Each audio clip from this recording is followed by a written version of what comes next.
Si t'es comme moi, t'as déjà vécu ce scénario catastrophe. Soit tu te retrouves avec des pelotes en trop, genre beaucoup trop, soit tu es à court de laine pile quand tu allais terminer la manche. Ah, c'est ballot, hein. Et la double drame, rupture de la couleur que tu utilisais.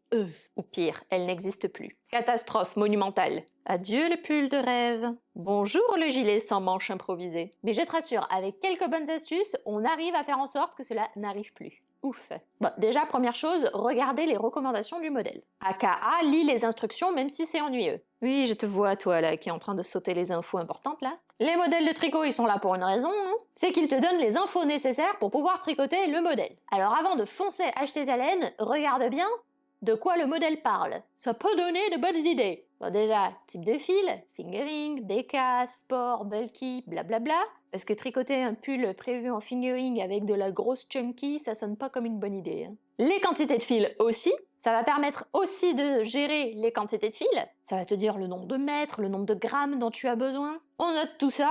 Et bien sûr, on prévoit toujours au moins une pelote de plus. On sait jamais ce qui peut arriver, hein, et il vaut mieux toujours en avoir une au cas où. Deuxième élément, on fait toujours un échantillon. Oh, mais Jeanne, elle me casse les pieds avec l'échantillon, mais genre elle en parle dans toutes ses vidéos, quoi. Oui, pourquoi? Parce que l'échantillon, ça va te permettre aussi de savoir quelle quantité de laine il te faut. Oui, donc tu fais ton carré de 10 par 10 ou de 15 par 15 pour être bien sûr.